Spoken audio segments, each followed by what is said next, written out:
What's up, guys? I'm spikevegeta here for our next episode of Speedrun Watchback.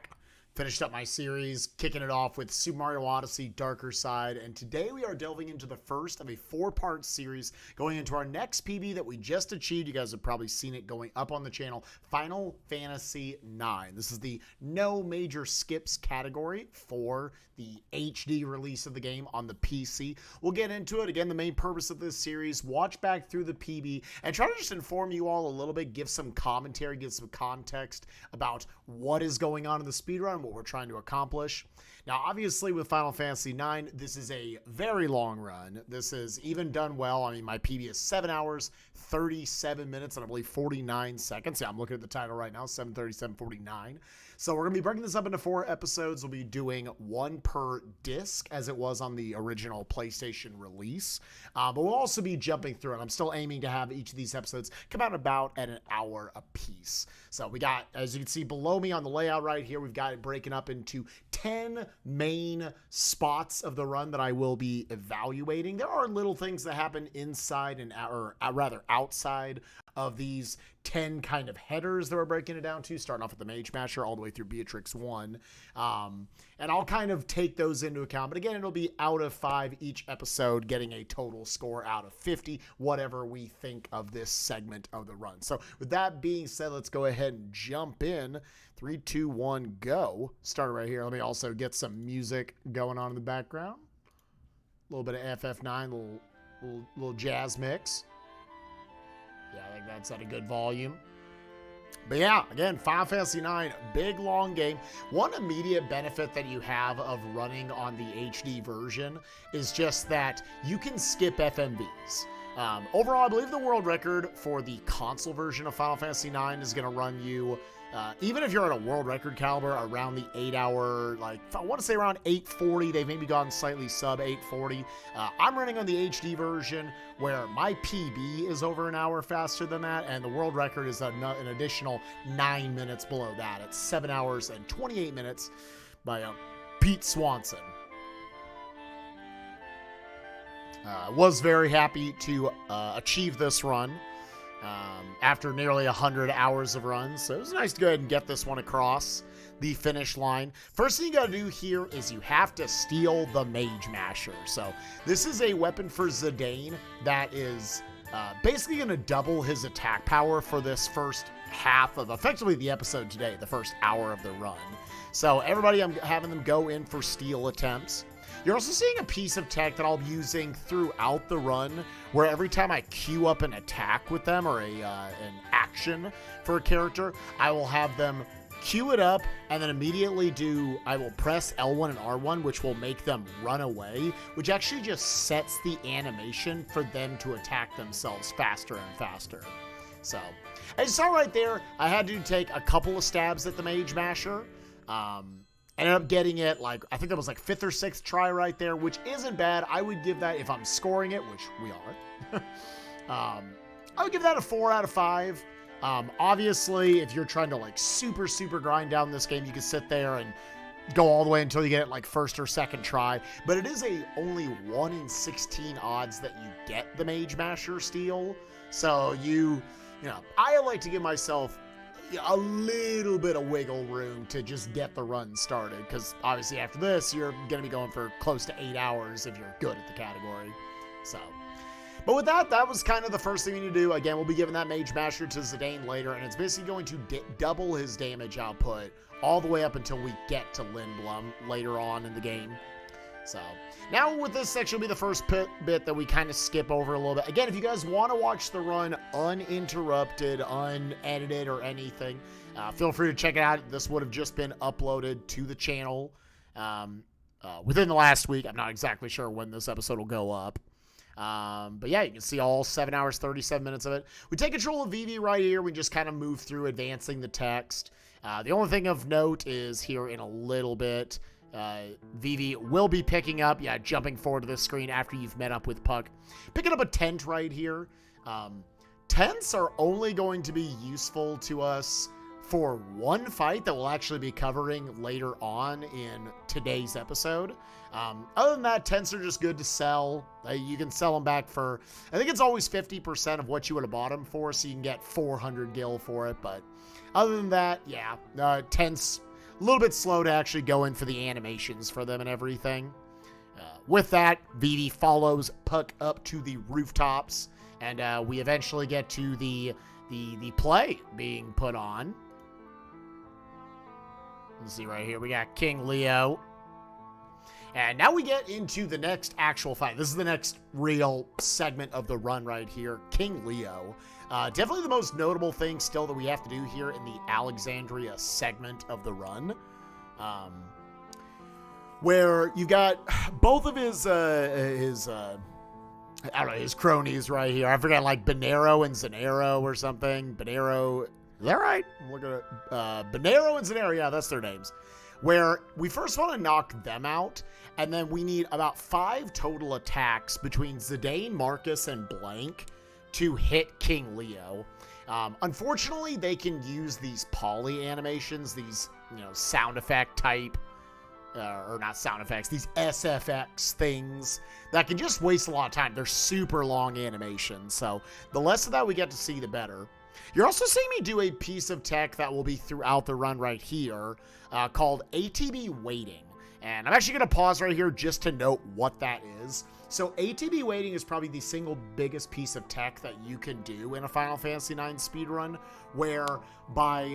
and let me back up the fight just a little bit there. So you'll see right here, I've queued up an attack with Blank, and I'm queuing up attack with Zidane and Marcus. Whereas Cinna right here, I'm actually, after Blank makes his attack, I am going to sit in a sub-menu with Cinna. I guess after Blank and Zidane, I have them all attack. So I'm letting them fill up. As you can see with their bars in the bottom right corner, they're filling up so they can make an action. But once that bar is full, nothing's happening with that character. Nothing is being progressed other than the boss or the enemy's health bar, or their ATB, which is off screen, that is filling up. While by having the ATB system, the battle system set on wait as opposed to active, by sitting in a submenu, like you go into your items or you go into attack and you choose a target and you're just sitting there holding it, not actually choosing an action, nothing is happening. Including the enemy's bars are not filling up during those moments. So what that means for us is that I can make sure if I have a character that is faster than the opponent, like Zidane and Blank are against King Leo, I can have them do an attack while King Leo is finishing up his SFX's poly right here, and then their bar will fill back up before he gets to go, effectively giving me 2 attacks for every 1 he gets. And throughout the course of this run, obviously that can save a lot of time. You don't have to watch a lot of enemy animations. And needless to say, it's a speed run. We're going to be an extremely low level. Zidane's barely going to get past level 30 in this run, where I know when I played the game casually, I was like level 65 when I finished the game. We're going to come nowhere close to that, 30, 40 levels below that on average for our characters. So they can also just make the run a lot safer. So like right here, you see, I'm going to now, as soon as that animation goes away, I'm now sitting in this submenu with Cinna so that off screen, King Leo's ATB is not moving whatsoever, which is beneficial because, again, Zidane, Marcus, Blank, all theirs are stuck anyways. They can't go anywhere until their attacks are gone. So now I wait. I sort of quickly go in and out of the menu to make sure each of them get their attacks. All right, release that. Effectively, I'm holding it and then releasing it real quickly so King Leo's bar isn't filling at all. Now Blank's going to get to go. Now Zidane's going to get to go. And then what I'm looking for is as soon as Zidane's ATB drops back down to 0, then I drop out and let it go. And Blank and Zidane will be fast enough to where they will each get a turn in before King Leo gets to go again. And utilizing the auto attack function on HD PC, that means we're going to get frame perfect queuing up of the next attack right there. But you can only do that for attacks. You can't do it for like magic or any special abilities or anything. So you saw Blank got to go 2 times in a row right there, making it to where King Leo did not get an attack. So I know I did a lot of pausing right there. I don't want to do that a lot because, again, this is going to be a longer run. We're going to analyze. Going to try to skip over dialogue here and there. But I did want to make that clear because that is probably, if there is one real piece of speedrun commentary to take out of Final Fantasy IX, it is the ATB wait trick. That is the number one thing I would learn if you wanted to get in to FF9 speedrunning, or even just appreciate it from a casual perspective. Now what you got going on here, we have the sword fighting minigame where this is 49 inputs in a row is effectively completely random which ones Blank will ask you to utilize. On the HD version of this game, they made this a lot easier than it was on like the PlayStation 1 version as kids. Where the PlayStation 1 version, you had to get all 49 inputs correct. You couldn't mess up any of these. And you had to do them very fast. On the HD version, I guess they realized that was probably asking a little too much. I don't know if it's because this was really originally just a mobile game. So they nerfed it a little bit. But either way, it's a lot easier. As long as you get all 49 inputs, you guaranteed will get 100 out of 100 nobles impressed, which will net you a bonus 10,000 gil, which is really, really good here for the early game. Just cleans up a lot of shopping you need to do. To note, it's easy enough to where you could potentially even mess up one of the inputs and still get 100, but you'd have to be pretty fast at that point. For the most part, it's just a consistent. You go 49 for 49, you're good to go. So, yeah, there's your 10,000 gil. Good stuff. Last thing I'll show here before I do another jump forward, you can skip over, honestly, most of the rest of Alexandria, is that Final Fantasy IX, one of the super cool things I think about it as a speedrun, compared to a lot of other turn-based RPGs, is that there's tons and tons of micromanagement you have to do to get through the run. It's not just a real simple, like, oh, there's kind of this one overpowered technique and you can use that to get through the whole game. You actually have to do a ton of menuing in Final Fantasy IX in order to always have you ready for basically just the next fight, maybe 2 fights that you have to do. So right here, this is a really nice, just built-in function of the game, is right here, you can utilize the optimize function on the bottom of the menu. I could manually go in and just switch the dagger to the Magemasher, but by hitting optimize, it'll put on your best equipment at all times. Now, a lot of times we have to do that and we still want specific things on depending on the fight we're going into, what kind of loadout we need, but this takes care of a lot of the menuing by itself. Then you can just go right in. I just went boom, optimize Magemasher on, we're good to go, move on. That's it for menuing in Alexandria. For there, we make our way up, get our first look at Dagger right here. And go ahead and skip forward a little bit.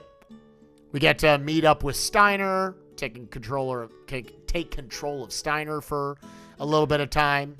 Chases us up to the rooftops. Zidane chases Dagger down. And what this is eventually building up to is now the first of 3 Steiner fights that we engage in right here. First one's definitely, I guess, the most active of what's going on. But all that's really happening here is we would ideally like to get Steiner to only have 1 attack. He's guaranteed. There are a lot of fights in this game which are scripted.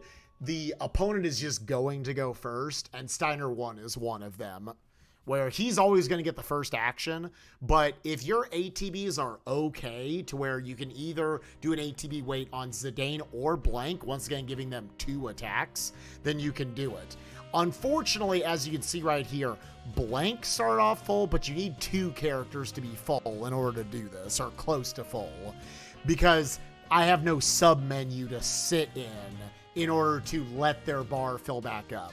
It doesn't make a big difference with Steiner 1 because he only has basic, quick physical attacks. So I just attack with everyone. I know once Blank gets to go a second time, he'll knock him out. So you would have been able to skip out on that attack. But overall, not a big deal. Also, I didn't actually grade King Leo back there. So I do know King Leo, was able to get off 2 slower attacks. Like, one of the cronies got off one. Either Bonero or Zanero got off one. He got off one as well. So, like, overall, it was an okay fight. I wouldn't say it was fantastic by any means. We were able to get the ATB weight off. Yeah. That and kind of averaging it with how the Alexandria going overall. It's not a huge dunk on the run. It certainly could have been better. I'll give it a 3 out of 5. You can see this is definitely a run that has a lot of RNG involved. Not that I could have played it any differently, but definitely could be pretty improvable if we had done more runs. So, again, debatably, you could give it a 4 if, again, this is my own arbitrary scoring system. Just kind of noting how the run was going to this point. With that, again, just a lot more dialogue going on right here. Again, we can skip forward. Here we have the second Steiner fight where the strategy here is just the fight ends in one of two ways. Either when you've depleted enough of Steiner's health, or everybody except for Garnet or Dagger, whatever you want to call her, has been knocked out. So it's a little faster in almost all situations to just have Zidane, Marcus, and Vivi knock themselves out. If one of them is really low, but Garnet has a higher ATB, she can attack them instead and knock them out. Again, nice to get to skip all the FMVs. They're very cool looking FMVs, even by 2022 standards. Yeah, it definitely just helps to make the run a little snappier in the early game. We're going to be going for the exact same strategy here. Have Vivi, Zidane, and Marcus eat some dirt. I have Dagger queue up her attack to knock out Marcus as well. Oh, I screwed this up. You know what? This justifies the 3 out of 5. I dropped a couple of inputs. So I had Zidane end up defending. Dagger attacked him. Yeah. He has 5 HP left. He's finally about to knock himself out. Yeah. You know what? I was thinking to myself, that King Leo should have been a 4. Yeah, no, this is a 3. I dropped my input. I didn't have Zidane attack himself. I had him defend instead. So yeah, no, that was a legit, like, it wasn't a massive time loss, but that fight took an extra couple of turns when it should have been a lot shorter. So that being said, that's it for the Alexandria segment. Now we're about to go into the Evil Forest chapter of Disc 1. We'll skip forward here. Actually, back it back up just a second.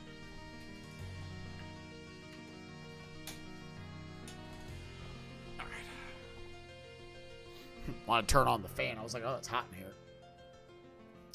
So we go into the Evil Forest where we get our first instance of screens where you can get random encounters. Now, in the PlayStation 1 version of this game, the run is definitely wrought with RNG when it comes down to this stuff. You want to make sure your movement is as good as possible going through these screens to minimize the number of steps so you don't get as many encounters.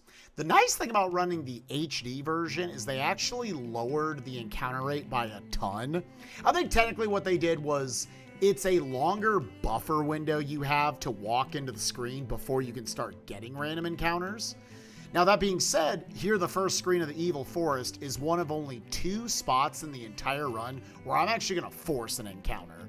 That one was a little below average, how long it took me to get that encounter, but that kind of shows how much lower the encounter rate is. Right there, you saw me once again queue up the attack with the auto attack feature, and then also do the quick, like, runaway animation skip, so that Zidane's animation queued up instantly, so he would attack a lot faster. I say a lot. It saves, like, frames every time.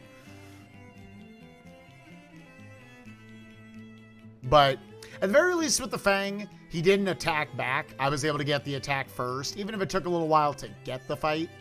And the reason why I'm forcing an encounter there is because any single encounter there, Zidane will go up to level 2, which is important because at the end of the Evil Forest, I want Zidane to be level 3 and Steiner to be level 2 optimally. And we'll kind of get into why it's beneficial to have them at those levels, but it's overall going to make it much more consistent that I can hit both of those numbers if Zidane is already entering this section at level 2. Here we got the prison cage fights, which basically this is just a tutorial fight. teaching you how trance works, the limit breaks of this game. Utilize free energy with Zidane right here, which will do a ton of damage to Plant Brain. Make sure you don't use Tidal Flame. If anyone did it as a kid, then that is an AoE, and that will actually kill Dagger. And you don't want that. Yeah, free energy still doing a lot of damage. And one benefit of being level 2 is actually we do enough damage here to where Zidane can just do a regular attack. That finishes off the fight, and because you're level 2, you actually don't lose as much trance gauge to where you don't have to watch Zidane de-trance. Saves about 7 seconds there, so you're automatically getting back some of that time that you're giving up by forcing that encounter. If you were level 1, no matter what I did right there, I was going to lose trance. Now we go into Prison Cage 2. Another, like, I would say almost pseudo-scripted fight. Vivi's going to throw in his fires. It's pretty set the actions that the prison cage is going to do. And we'll have Zidane and Steiner attack each turn. After 2 turns, what I want to do is actually have Zidane switch over to stealing. Now, we saw me steal the Magemasher at the beginning of the run from Baku. For the most part, we kind of avoid ever relying on stealing, because if you ever played this game casually yourself, you know stealing is a pretty finicky thing. A lot of the good stuff you would want is incredibly rare to get. At best, the 1 in 16 that we got for the Magemasher, which gets by on the fact that within about 60 seconds into the run, 60 to 90 seconds, I can know if I'm getting it or not. Effectively, this this steal coming up with Zidane is, in a way, a free one, because the way the damage works out, I'm able to get the broadsword, and then Steiner ends it about 1 second later by doing his attack. Broadsword is a good steal right there. It's actually the optimal steal to get off the prison cage. You could potentially get the leather wrist, so that at least saves you a little bit of menuing time and some shopping later in Dolly. But the big benefit of getting the broadsword, even though Steiner already has the broadsword, is I can now give that broadsword to Blank later on here in the Evil Forest, taking his iron sword, which is basically Steiner's Magemasher for the early game. It's actually the sword he's going to have on for the rest of Disc 1. Mainly because he's not in the party, really, for the second half of the disc, but I digress. Basically doubling his damage output. Skip over some dialogue right here. Zidane goes around the theater ship, contemplating what to do. I pick up a couple of ethers while I'm in here, which ethers obviously refill your MP.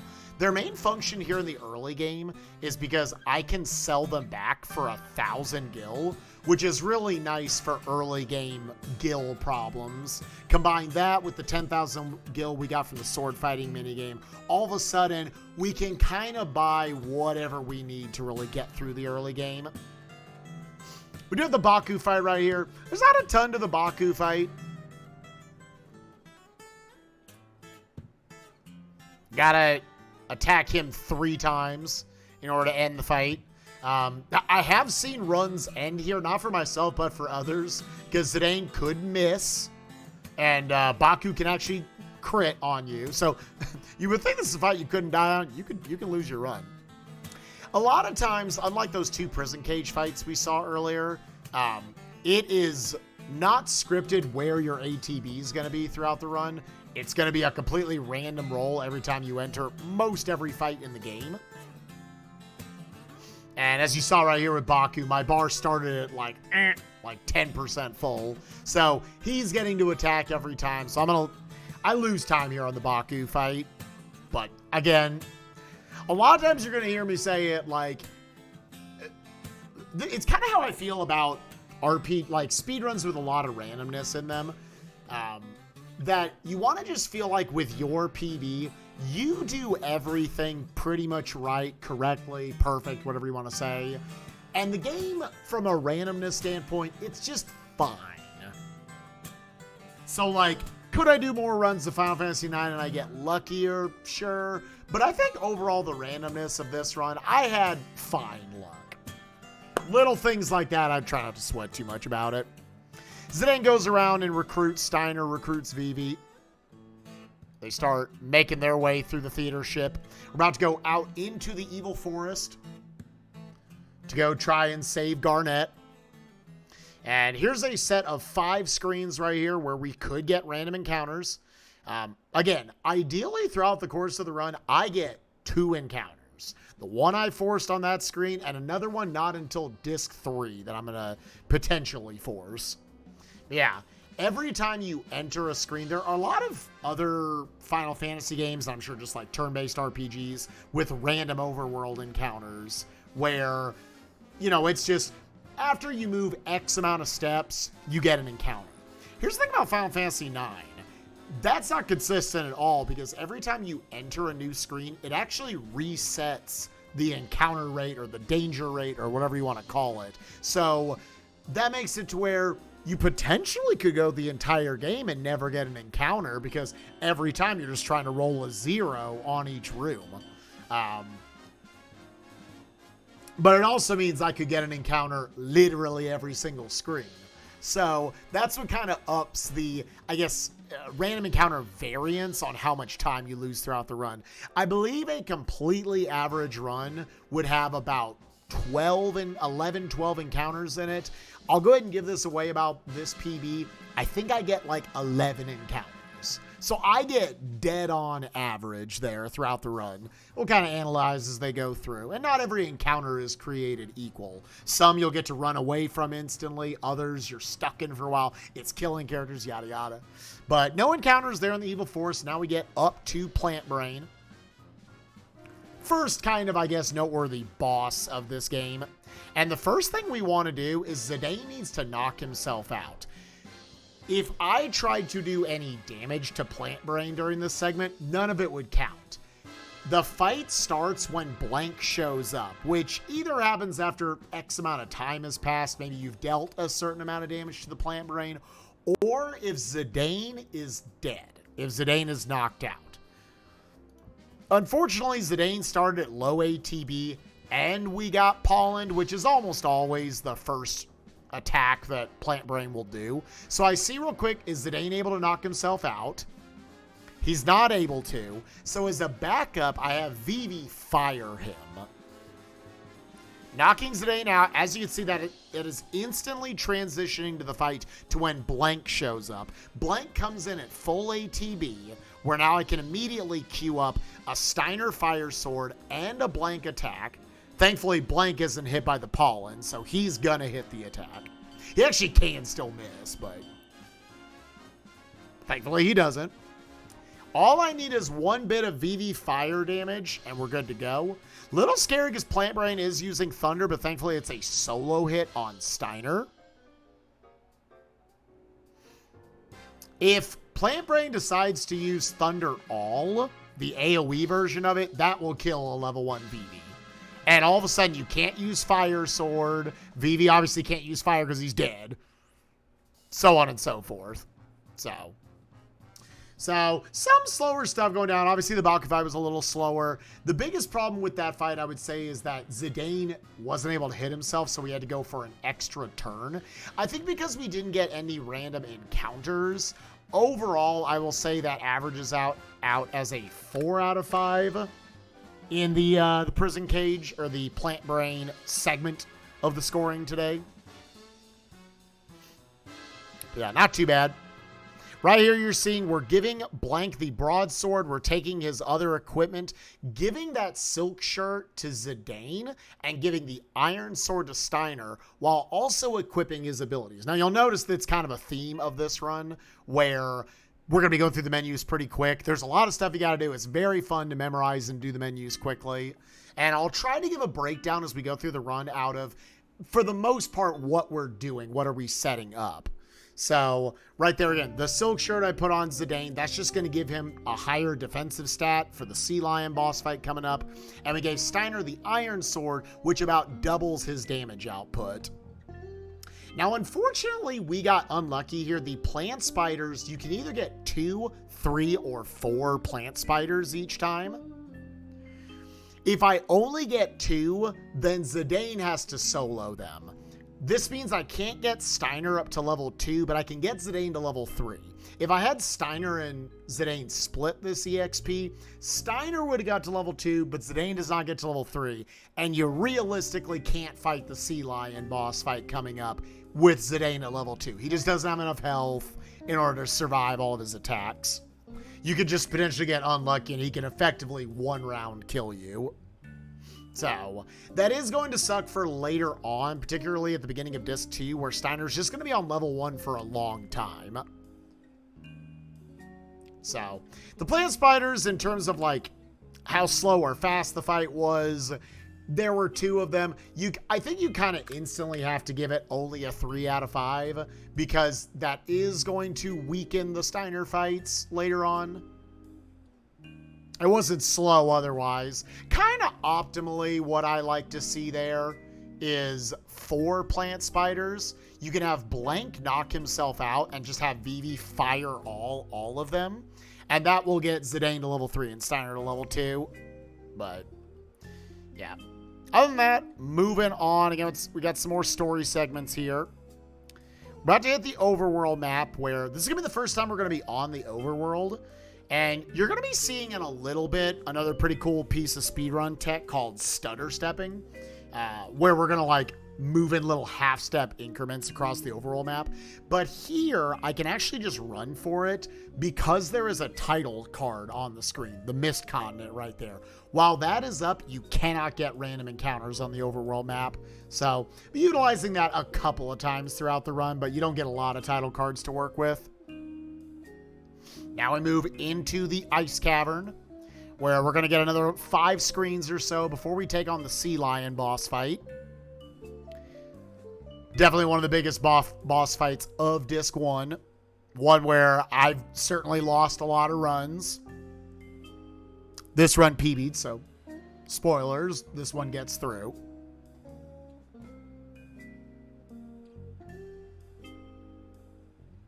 So yeah, you can see like, you know, a solid start, not an amazing start to this run. Me just scoring at 4-3, 4-3. A lot of stuff I can't really control. I would say the biggest mistake I made was the Steiner 3 mishap where I couldn't get Zidane to knock himself out. But again, I also would not say the run has lost like a ton of time up to this point. It's certainly manageable. To note that chest right there on screen, that is another tent you could pick up if you want for an upcoming boss fight.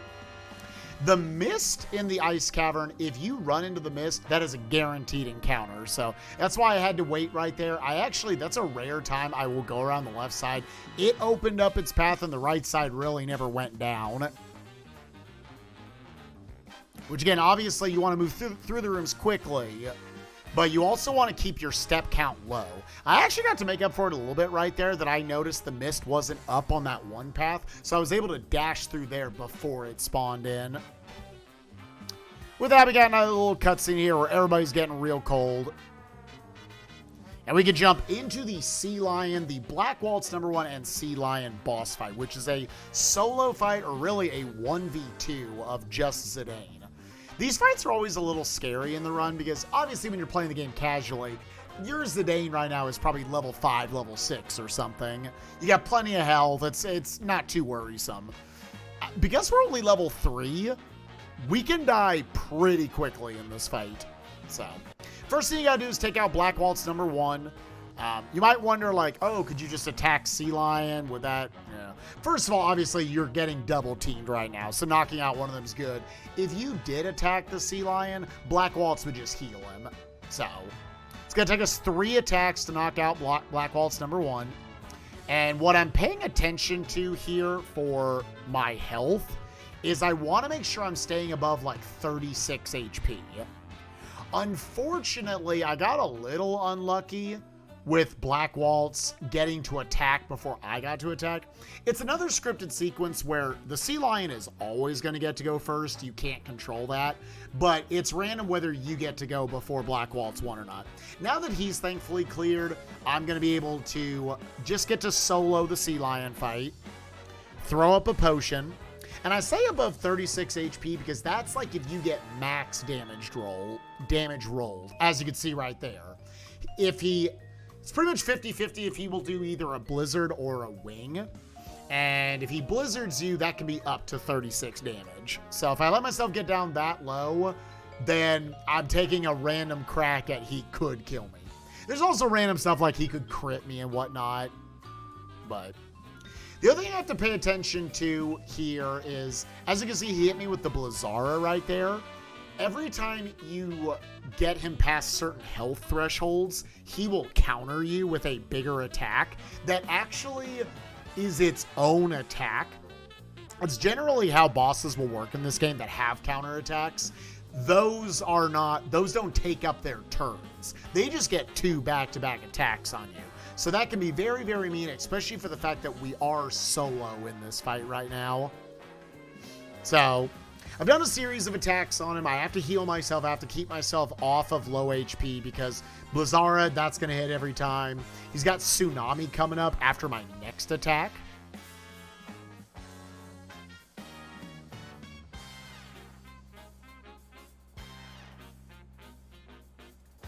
Yep. Sending him into the final phase of his fight. He's going to hit me with the counter from Tsunami. And so now I can always sort of try to make sure, like, all right, do I think I'll have the damage to be able to go through? I would say this fight was pretty bad. I went after Black Waltz. I effectively got, like, max damage rolled every single turn. So I think that was actually, like, a 4 heal. I think I had... Optimally, you can actually get through this fight if you're very, very lucky, only having to stop and heal yourself twice.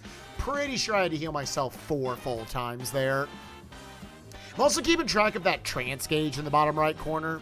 A lot of people probably, when they played this casually, they got that bar to fill back up, and that's how they took out Black Waltz. It almost filled up right there, but instead I get to hold it for potentially Black Waltz number 2, which would be very helpful. So Sea Lion, definitely a mediocre fight. I got no encounters up to this point, so that's nice. Other than that, the run didn't die. I didn't necessarily make any mistakes, but I think just the fact that I had to go a full 4 heals. I think once again, I'm going to give it not a 23 out of 5. I'm going to give it a 3 out of 5. Again, this is making the run not look super good, but again, it's a run with a lot of variance in it. Don't want to give it a 4. Like, I made good decisions. I'll leave it at a 3. Everyone's PBs are bad.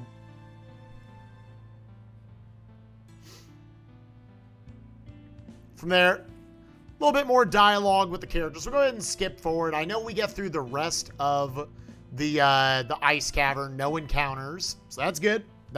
The encounter rate so far, or the encounter total, still at a donut hole, still at a 0. Again, I don't include the one that I force. And now you get to see probably the second biggest piece of speedrun tech after Atb Waiting, Stutter Stepping on the overworld. So even though encounter rates are a lot lower in like dungeons and whatnot in Final Fantasy IX on the HD version, they're actually not lower on the world map. At least I don't believe they are. I take everything I say with a grain of salt. I don't know everything about this game, but this is what I've learned, and I'm relaying it to you all here. Naming dagger. So what the technique we use, and this has been found since Final Fantasy IX started having speedruns 15 years ago or so, is that if you actually move in half steps on the world map, then you actually effectively always keep the danger rate at 0, and it basically makes it to where you should never see an overworld encounter. The exceptions to that being when you're going through the forest, you can get like the special like ragtime encounters and everything, but you can see it always looks goofy whenever people see it for the first time. The nice thing about doing this on PC is you can use your directional inputs on your keyboard in order to just have a lot more consistent, easier time tapping forward. I did say that you want to avoid forests whenever you can on the overworld. However, the first 20 seconds you're on the overworld, you can't get those ragtime encounters. So I was able to make a direct beeline over to Dolly and get out of there. So, first instance of stutter stepping on the overworld map that you guys are going to get to see, and you'll be seeing that a lot of times throughout the run, and it should hopefully basically make it to where we never get a random encounter.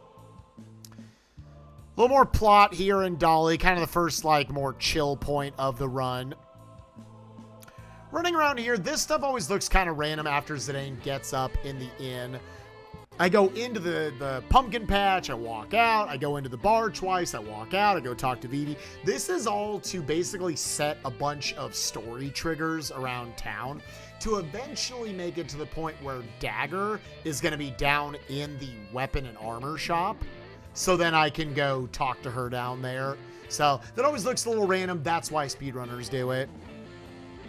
Talk to Vivi real quick, then make our way over. Go talk to Dagger. Selecting the bottom two options on the dialogue choices there. And then we're going to be doing our first real shopping trip of the run here in Dolly. With that 10,000 gil we got from the sword fighting minigame, we have plenty to go ahead and make this purchase. And I'll kind of break down for you what we're doing on each of them. There is the potential that you would buy the iron sword right here if you didn't steal the broadsword back from Prison Cage 2. So that costs you about 600 cash. But from here, I'm going to buy 3 feather hats, I believe 7 wrists, and a leather wrist.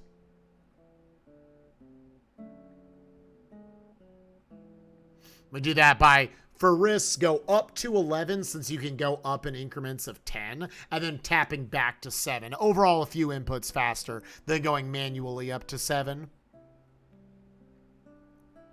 I'll kind of try to explain the equipment as we go along, but from a general standpoint, the reason why we made those purchases is because the feather hat's going to be really good synergy with Dagger's build later on, particularly in Disc 2. She's going to have it on like the entire run. Feather hats will also be utilized to synthesize yellow scarves that we'll make in Lindblum. The leather wrist is going to be useful for teaching Zidane Beast Killer. A killer ability, which we'll get more into the killer abilities here in a little bit. And wrists so that we can synthesize cotton robes later on. And anyone who's maybe played Final Fantasy IX before, you may know of the cotton robe trick, but basically we are going to purchase stuff that we will then sell back for more money than it cost us to make them in the first place. With that, let's skip forward in Dolly a little bit. Going down into the underground, making our way downtown to save Vivi, bust him out of the crate right here. Do a little bit of menuing right here, where the primary stuff we're going to do is we're going to give Dagger one of those 3 feather hats we just bought. And the reason why the feather hat is good for her build is because it actually raises her wind elemental attack. Anytime I say like raises their X elemental attack, this is stuff that you find out by pressing select when you hover over a piece of equipment. So even though it seems like, oh, it's just a piece of armor, it's actually beneficial to us offensively. So start right there, give her the feather hat, go over to Zidane where I'm going to give him the leather wrist so he can start learning Beast Killer later on. Also freeing up one of the other wrists. And give him the leather shirt, which you can see on screen right there, is going to teach him Protect Girls. Protect Girls, it's a way for Zidane to defend female characters that are in the party in certain fights. This is actually going to be almost purely for something that's going to happen in Disc 4 at like the end of the game. So we're going to start learning Protect Girls. Because as you can also see on the screen, this is another general thing. If you've never played Final Fantasy IX before, all abilities have a certain amount of AP that you need to get, while the equipment that teaches you those abilities, how much they need to get. As you can see, Protect Girls right there, currently at 4 out of 35. So there will be certain fights throughout the run where I make sure Zidane survives with the leather shirt on, so that can fill all the way up to 35.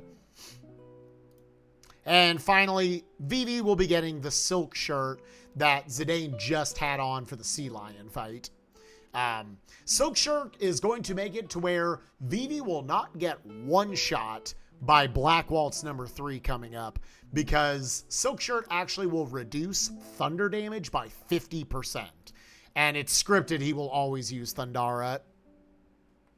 If Vivi didn't have the silk shirt on, you would have to get Vivi all the way to like level 5 before he would be able to survive that attack. Once again, we can jump forward in the cutscenes here a little bit. You know, taking control of Steiner for this little bit. You could put the Iron Sword on here if you had to buy it later on. You didn't get the Iron Sword from blank. Also picking up a free 135 gil and a high potion back outside there. And the next notable thing that really goes on here is that we take on Black Waltz number 2.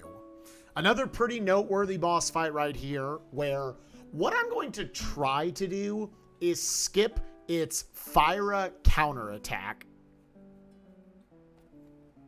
And the way we do that is a little complicated. This is one of the more complex boss fights, I would say, in a lot of the game, honestly, to be good at, but certainly in Disc 1. Just kind of breaking this game up by chapters, where what I'm going to do is I'm going to first wait for Zidane to attack, and then after Black Waltz attacks, I'm now going to perform an ATB wait, have Zidane go, and then queue up everybody's attacks, ending in a second Zidane attack. So since Black Waltz got to attack, it's going to get hit with 5 attacks.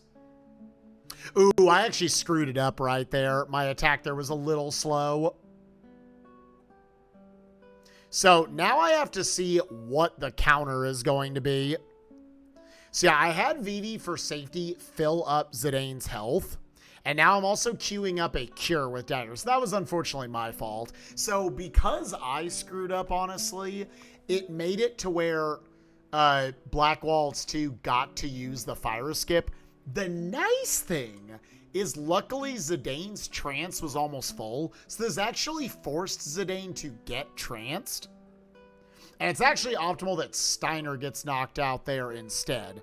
Now, Dagger, I'm going to try to 2v1 this effectively. Just have Zidane use a little bit of Tidal Wave, or a Tidal Flame, and then a regular attack to knock out the fight.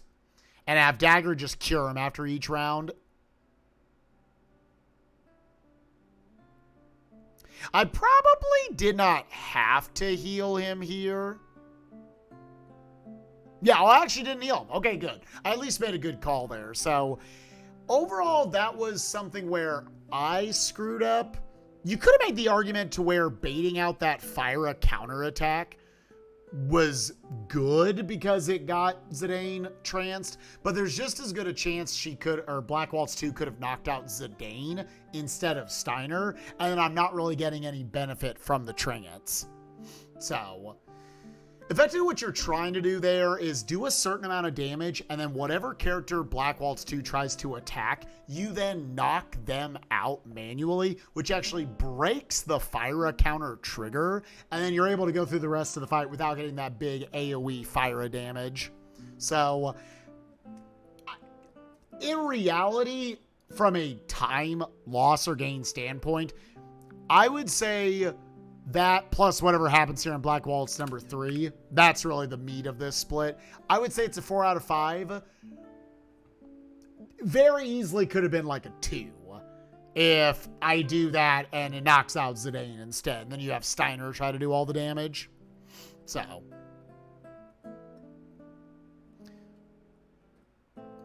skipping forward more in the plot. Coming up here, we got one more in the Black Waltz trio. Show up to try to take out our party members.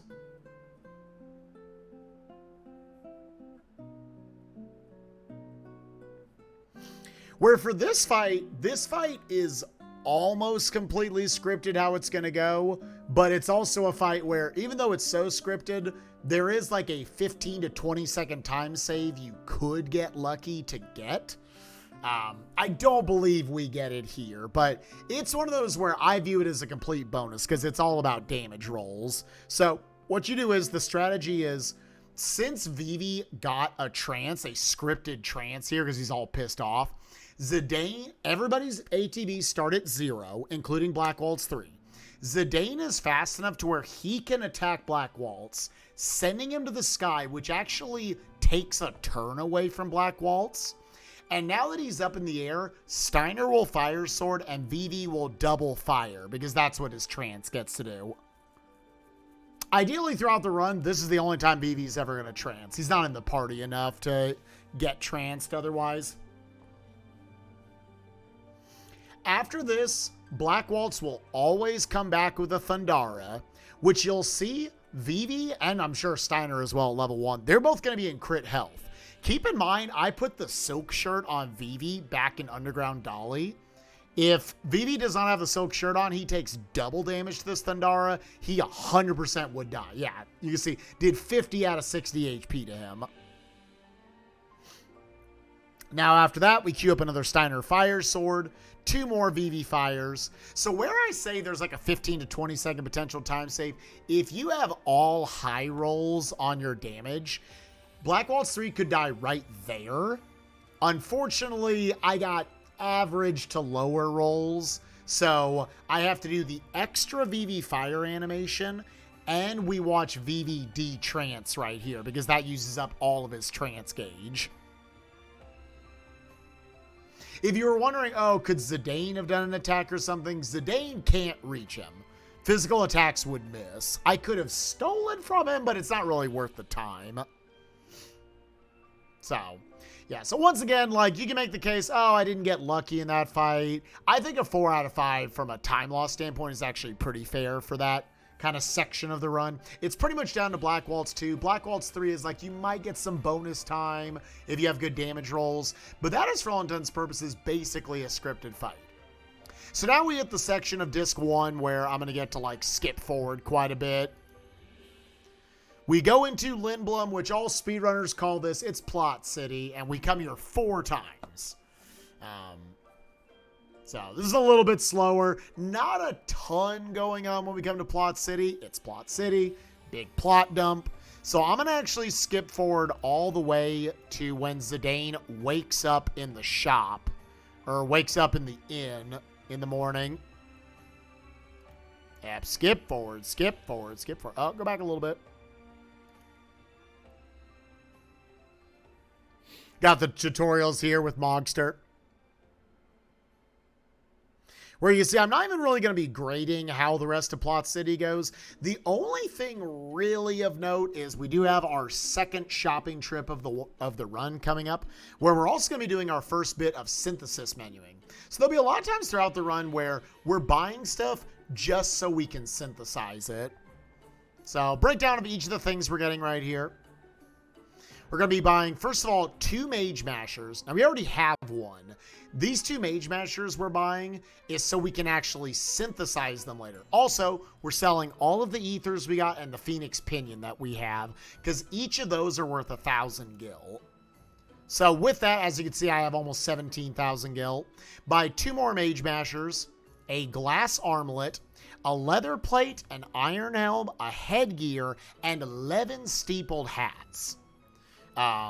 So now we'll make our way over because some of this stuff is just used for synthesizing right now. It's not actually important what that equipment by itself does.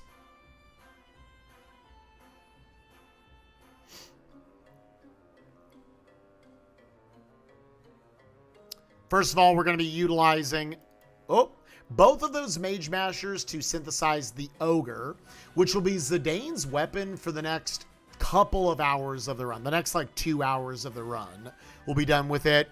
Big increase to your damage. So that's immediately what the 2 Magemashers are for. We're also going to synthesize 9 cotton robes, which will utilize all of those wrists we collected / bought in Dolly. 9 of those 11 steepled hats we just bought. You can see right there, a cotton robe costs, I believe it's 1,000. Yeah, 1,000 gil to synthesize. Wrists cost just a little bit. And steepled hats are like 200 something. To make that cost like 1,260 or 30 gil or something, we will be able to sell those back for 2,000. So this is actually a pretty common trick that a lot of people know in the Final Fantasy IX community, that if you, theoretically, if we weren't speedrunning, you could buy a ton of wrists, a ton of steepled hats, make a ton of cotton robes, and just make like 70,000 gil right at the beginning of the run. We don't have time to do that, but in one shopping trip back and forth while we're doing other stuff, we're going to make an additional like 5,000 gil doing this, like somewhere in that ballpark. So, buy the cotton robes and buy 2 more yellow scarves with those additional 2 steepled hats we just bought and the additional 2 feather hats that we bought back in Dolly. That's what all that was for. Yellow scarves are good because they teach Bird Killer. I think this is an okay time. We're going to be going here through Plot City, but just real quick to talk about the killer abilities throughout this run. Man-Eater, Bird Killer, Bug Killer, Devil Killer. All enemies have a type that they can fall under, a type of enemy. If you have one of those killer abilities on and it's against, and that enemy matches up with it, they will take 1.5 times damage to the physical attacks of that character. So the fact that Yellow Scarf teaches Bird Killer, you will learn throughout the course of Final Fantasy IX speedrunning, half of the enemies in this game are birds. If they float, they're a bird. So even if they're not floating, a lot are still birds. So Bird Killer is very, very, very good. Other than that, you got the glass armlet, the headgear, and the leather plate. Those are the other 3 minor pieces of equipment we got back there. Glass armlet and headgears are really good because they will give you 50% reduction to water attacks. Be surprised how many main bosses we'll be going through in this run that have access to water. So having water reduction is really good. We're actually going to keep those glass armlets basically until the very end of the run, actually. And the leather plate's just going to give you a little bit of a boost to your defense for Zidane. And that's it. We had a little bit of extra gil, worth it to pick up the leather plate. So, that being said, let's skip through the rest of Plot City 1, basically. Zidane goes and hangs out with Dagger. He knocks out a dude, steals his clothes. The last kind of semi-noteworthy thing that happens here is that you do have the Festival of the Hunt. It's worth pointing out that depending on who wins the Festival of the Hunt, whether it's Zidane, Freya, or Vivi, you get a different prize. By having Zidane knock himself out here right at the beginning, it guarantees Freya will win the Coral Ring, which is a really, really solid accessory that particularly can teach us the ability Man-Eater, giving us a 1.5 times damage buff to all humanoid enemies, which we'll be facing plenty of. And will also completely not just resist thunder, but absorb thunder, which can be really good, particularly like Beatrix's thunder slash attacks later on in the run. So you're going to see Zidane immediately goes over to the first enemy here, the little Mew, and he's just going to try to knock himself out to end it immediately. Did we get? Nah, we didn't outspeed the Mew.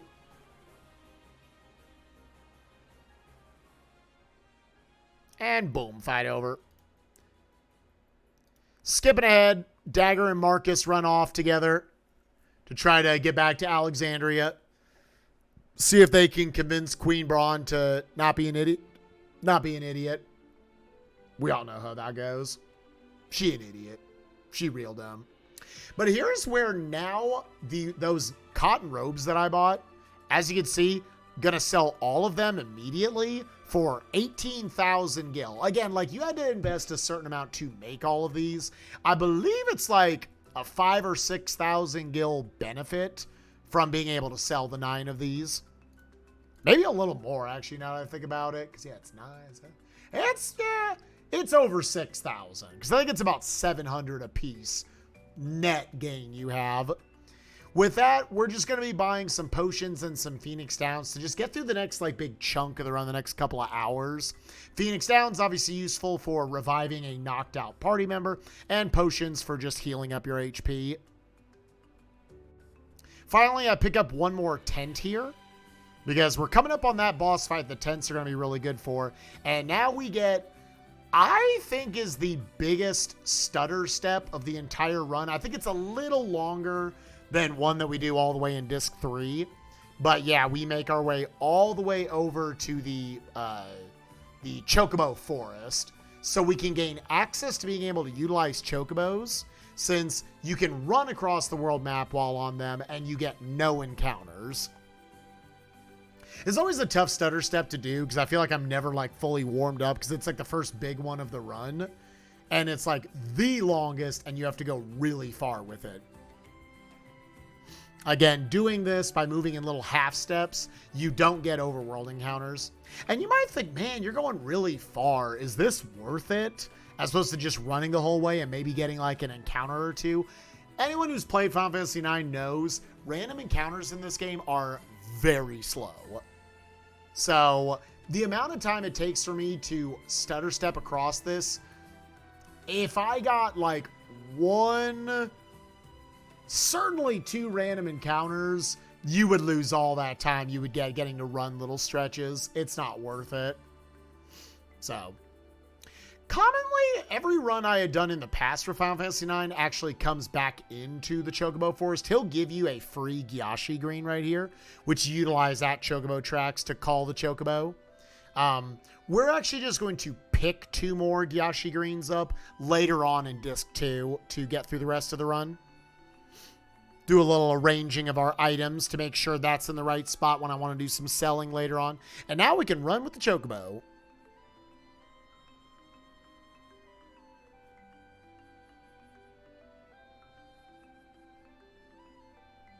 Little bit of stutter stepping to make sure I get over to Gizmo Luke's grotto. Where now we got a little bit more menuing. This is going to be one of our probably our most intensive menu we've had so far. Where the biggest thing we're going to be utilizing is that optimize feature on Zidane and Freya. Oh, there was one more piece of equipment that we got that I didn't note. That was the Iron Helm. Iron Helm is going to be good for Freya and for Steiner later on in the game, primarily because it teaches level up. As you would imagine, it makes it to where you gain more experience on encounters that give experience. If you're not familiar with Final Fantasy IX, boss fights do not give EXP, but regular enemies do. So right here in this menu, we are going to first up optimize Zidane, plus get, which you can see like all new equipment there, plus the Ogre, that big weapon he just got, plus swap off his accessory from the yellow scarf over to the coral ring, because as I said earlier, its primary function is it teaches Man-Eater, which these black mages we're about to fight, they are considered humanoid characters, so Zidane will be dealing 1.5 times damage to them. Other than that, go over to Freya, hit the optimize on her, giving her Iron Helm and Yellow Scarf. Iron Helm for the level up ability, Yellow Scarf for the Bird Killer ability, primarily just so she can start learning Bird Killer. Equip Bird Killer and level up on her, gives Zidane Undead Killer plus Man-Eater. Man-Eater will immediately be helpful here. Undead Killer is like a little bit of a safety if we run into the zombies that are in this dungeon. Ideally, we don't get any encounters here. But if we do, Zidane will then one-shot them with his attack. So there's one thing that's a little scary about this run. Sections where Zidane doesn't have access to flee, if you got an encounter, you can try to run away, but it's very, very rare that you actually get a runaway. You almost always need a flee in order to get the job done.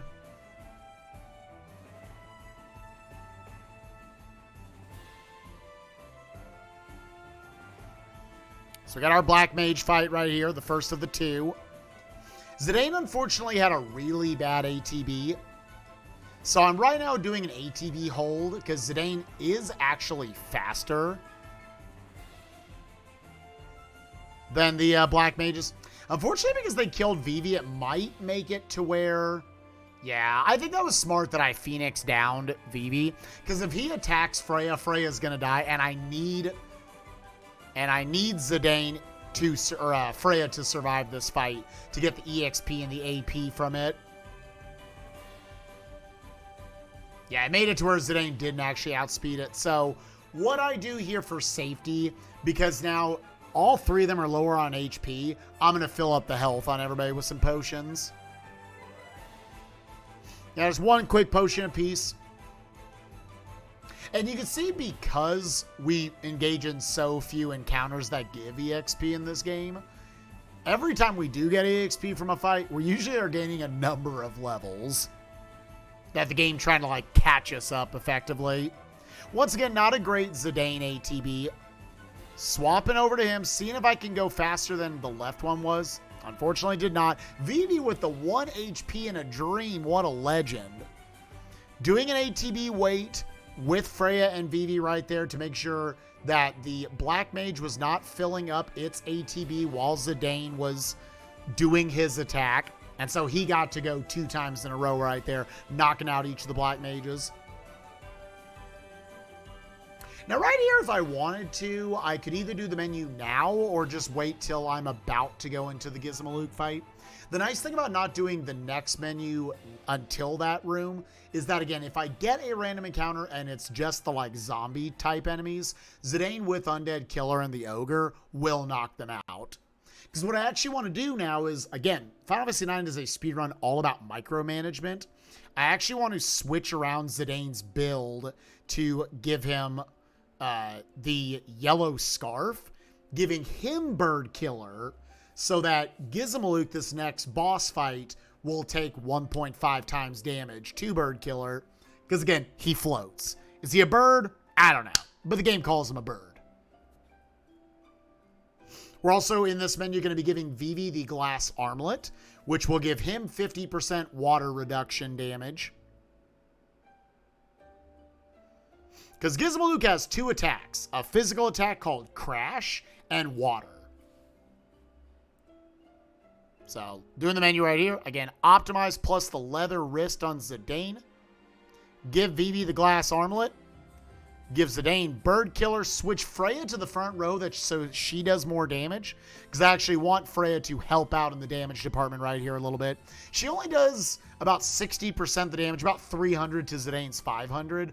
But that's still going to make a difference in Gizmo Luke's HP, which I think his HP is like 3,100 or something. In terms of grading that grotto, no random encounters or anything. The fights were not amazing, but no random encounters. The menus were good. I'm going to also give that a 4. And now we go into Gizmo Luke, and I'll let y'all know right now, this is one of the best fights in the entire game. So the reason why we got these tents throughout Disc 1 is because you can throw a tent at some enemies in this game, and it can cause a snake bite. It's a 50-50 shot. I have 3 tents. Got it the first try, which both silenced Gizmo Luke, so he can't use water at all, and it blinded him, so he only stands about a 50-50 chance of actually landing his physical attacks. So the fact that we got that first try, amazing. I can play it pretty aggressively with Zidane and Freya as long as no one's getting hit, which he's missing attacks because he's blinded. But I've probably never had a better Gizmo Luke fight in my life. That he misses every single physical attack. So Zidane's pumping in 500 worth. Again, that Bird Killer with the Ogre doing a lot of damage. Freya helping out with a good 300 apiece herself. No one's getting hit, so I'm never having to stop and heal anyone. And then Zidane ends it with an 1120 critical hit right there, which at the damage value he was at, absolutely saved me a turn. So that was an absolutely filthy fight. I'm giving it a 5. It was like a 7 out of 5. That fight was so... You could play Final Fantasy IX the rest of your life. It'd be a while till you saw an encounter with Gizmo Luke that good. It's very easy that, like, hey, you know, you got 3 tents, so there's a 1 in 8 chance that you don't land the snake bite at all. You have a backup where Zidane could use Soul Blade, which comes with the ogre, which would actually blind Gizmo Luke at the very least. But he would still get to use water, which is why we have the headgear on Zidane. We have the glass armlet on Vivi. So both of them at least get 50% water reduction. But because the snake bite worked, we didn't have to see it at all. Get a little section here with Steiner and Dagger. The only thing really of note is once we get in here, there's a little hidden chest behind a barrel right here that has the Moltena racket in it. That is, for all intents and purposes for this speedrun, that is Dagger's ultimate weapon. Give her that. That has a wind elemental attack on it. Combine that with the feather hat we gave her back in Underground Dolly. She actually does pretty good physical damage. So yeah, there's the Molten Racket. I'll skip the rest of the Steiner and Dagger section here. Just picking some dialogue options here and there. And we end up back over with Zidane, Vivi, and Freya. I guess some people might have a question in this. Do you pick up Quina in this run? Quina is 100% required. You actually could get Quina before you came to Gizmo Luke's Grotto, but it's not worth it in the speed run to go get her early. We just wait to pick her up once we go to Q's Marsh, once we're forced to go there in Disc 2. One more stutter step here for Disc 1. I am a believer that I am an okay stutter stepper. There are definitely people who are cleaner with it than me. But I get by. It's fine. You just really want to make sure you're not over tapping to where you take full steps, because that's where you start upping the odds that you might get an encounter. From there, skip the rest of this little dialogue. Oh, let me actually go back just a little bit. Oh, am I not going to be able to? Okay, we'll just have it stop right there. We have one more, I guess, semi-notable menu right here, where we're going to be moving a couple of pieces of equipment around for Zidane, mainly giving him the leather wrist and the coral ring, or the leather shirt. Leather shirt so he can be learning Protect Girls, and the coral ring so he has access to Maneater again. Because once again, we're going to have to face off with two more black mages here, which once again are humanoid-style characters for this game, so that 1.5 times damage. See how the fight went with them. Completely ideally, you would only see one attack from any of these fights. Zidane would outspeed one of them, and the other one would just get to go once. Zidane's got decent ATB here, so might have the opportunity.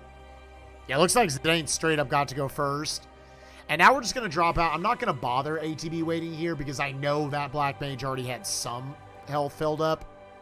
Unfortunately, Vivi got knocked out, so he's going to miss out on a little bit of EXP here early on. It does funnel more to Zidane and Freya at least, but it's going to be a little slower in this next menu where I have to revive him.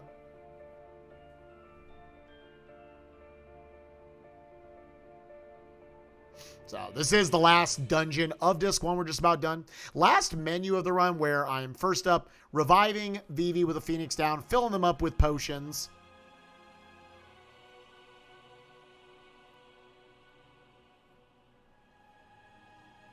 Did I forget to put on the Magemasher there?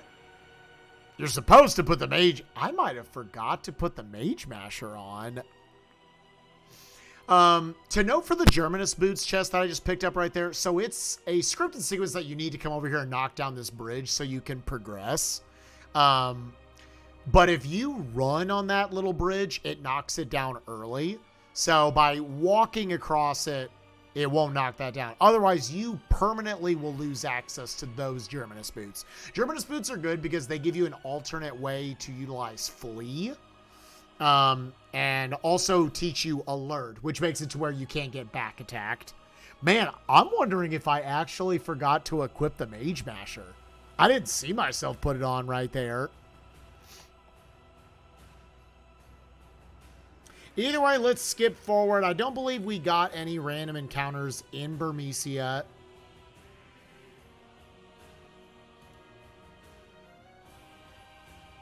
Jumping all the way to Beatrix.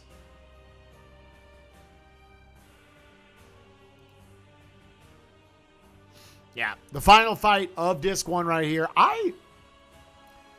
The Burmecia itself, it was encounterless, and it was pretty much an ideal Black Waltz fight right there. Or, sorry, Black Mage fight. So I'm going to give that a 5. You really can't have anything better there.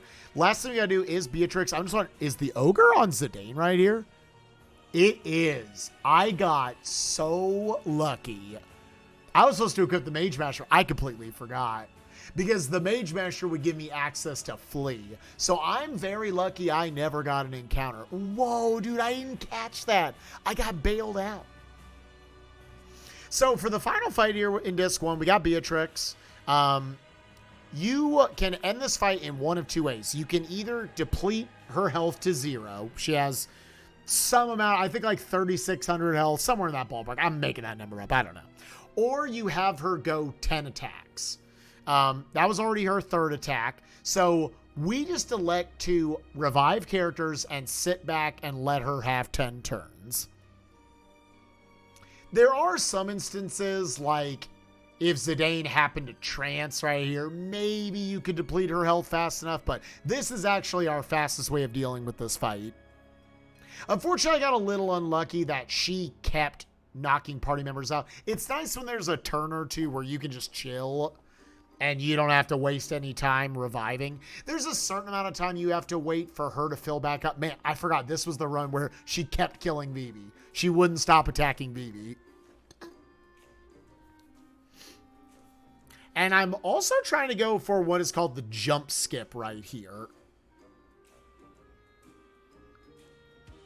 If I'm able to, after 8 of her attacks, knock out Zidane and Vivi and then jump with Freya, I can actually skip over her last 2 attacks, which I think that was attack 8. Yep.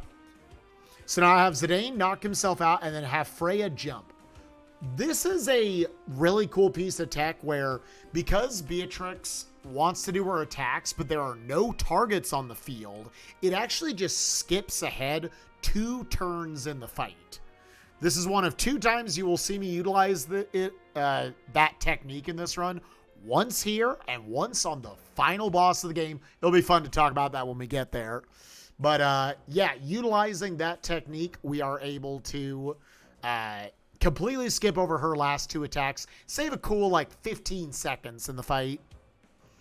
With that, we got the jump skip. You can't ask for too much more from Beatrix 1. She could have been a little nicer and I didn't have to revive every single turn, so I will end off with giving that a 4. But with that, that brings us to the end of the Disc 1 portion. Again, there's no discs on the HD version of this game, but I thought that was a good chapter to kind of end on, doing Disc 1, 2, 3, and 4 as a 4-part series here in our Speedrun Watchback series. So with that, I hope you guys enjoyed episode 4. Again, we're going through my Final Fantasy IX HD PC PB. 7 hours, 30 minutes, 49 seconds. We're a little under 2 hours into it. Tomorrow we'll be going through our first trip to Trino, up to Clara, back to Alexandria, and then all the stuff out in the outer continent with the Black Mage Village, the Aoife Tree, and everything else, meeting up with Aiko, Amarant, Quina, and the crew.